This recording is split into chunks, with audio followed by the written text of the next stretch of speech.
It's time to wake up. With these words, President of Ukraine Volodymyr Zelenskyy started his speech at the UN General Assembly. He underlined that his speech will be atypical but useful for each listener. Пора прокинутись. Is it time to wake up? I can say without flattery and cunning, Ukraine did it a long time ago. Since then, it hasn't fallen asleep. It didn't fall asleep when it survived the Holodomor. Baby Yar didn't fall asleep when the whole world survived 2 wars. The Holocaust lost 100 million people. This was the price for humanity to realize that all nations, all countries are equal, and all conflicts must be resolved through dialogues, and only through dialogues, not tanks.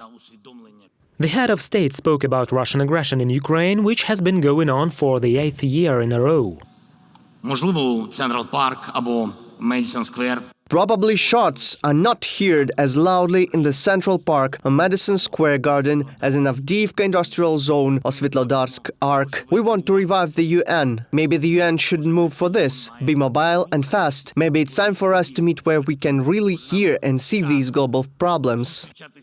From the Tribune in New York, the Ukrainian leader invited all UN countries to join the joint declaration of the Crimean Platform participants and show this way that all member states of the United Nations Organization are against the forceful change of borders in the world.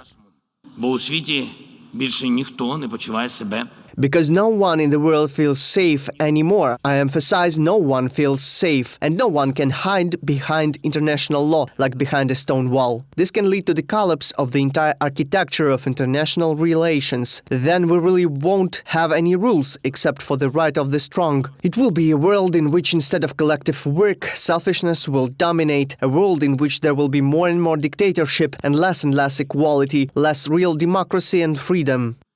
On the eve of his speech at the UN General Assembly, President Volodymyr Zelenskyy met NATO Secretary-General Jens Stoltenberg. According to the head of state, Ukraine is not at an impasse over membership in the alliance. We are one of the priority countries and further the choices by the alliance. It is very important that we have reached the level where both our society and our state see that we have done everything. Ukraine is a highly valued partner of NATO, and NATO will continue to support Ukraine's territorial integrity and sovereignty. Though not at an impasse, but the process of Ukraine's joining NATO has dragged on for too long, says Minister for Foreign Affairs of Ukraine Dmytro Kuleba. Some countries, he says, are simply hiding behind the argument of unfulfilled reforms in order to restrain Ukraine's EuroAtlantic integration.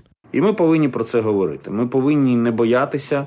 We must talk about it. We must not be afraid to do this in cases where Ukraine's interests are deliberately and roughly ignored, where there are manipulations. We speak about this frankly. We speak about some NATO members and work with them. I said frankly that I was not satisfied with the UN position on the Crimean platform when they did not take part in the inaugural summit. Let me remind you that Ukraine is a founding state of the UN, and such an attitude towards Ukrainian initiative is unacceptable.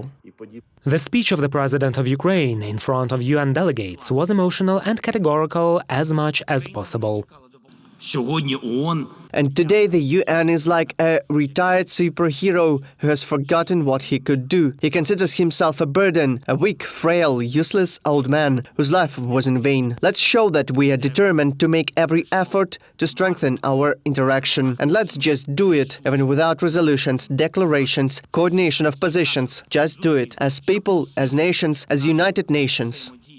Reported by Vadim Kramer and Natalia Gayevska, UATV News.